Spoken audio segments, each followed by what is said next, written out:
Alright you guys, so this is a 2.5 year review of the Trayvax Element in Tobacco Brown. Now, I have flipped my ID around so you guys can't get all of my information.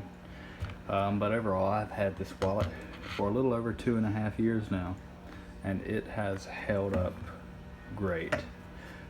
This was the Tobacco Brown model, and this leather is really smoothed out, become really soft. It's worn very nicely.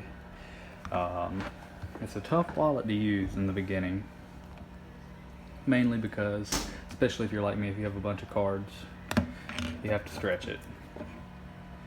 Now, that has quite a few cards in there. I'm pretty sure that's 8 or 9 cards.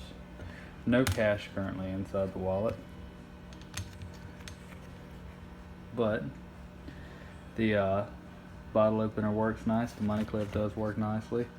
It's just overall been a great wallet for comfortability and all. The only disadvantages of this wallet is the button.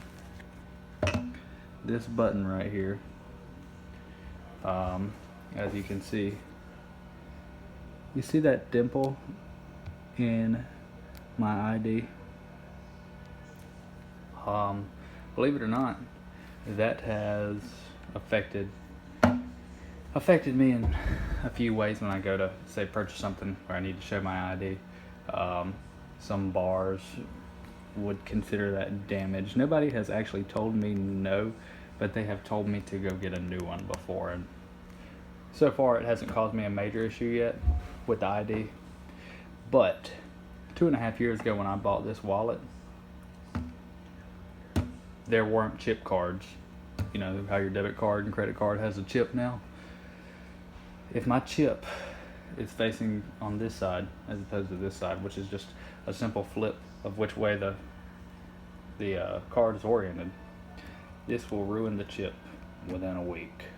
I've went through many debit cards just because I don't realize it and I put it in backwards and the button ruins the chip card. But other than that, I hate the chip, just, overall to begin with.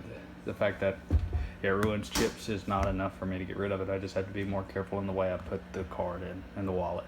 But overall, I do recommend this wallet. This is stainless steel. This is the Element in Tobacco Brown, and I've told a bunch of people about them, and now they've come out with tons of new styles. But I don't see this wallet going anywhere anytime soon. I mean, it's just crazy tough, Even right here, where the paracord is burning, it's burning so well. I was always worried that was going to pull through. Haven't had any kind of problems with that. I was worried that this would be uncomfortable and jab into me when it's in my back pocket. I haven't had too many issues with that. Seriously, get you a Trayvax wallet.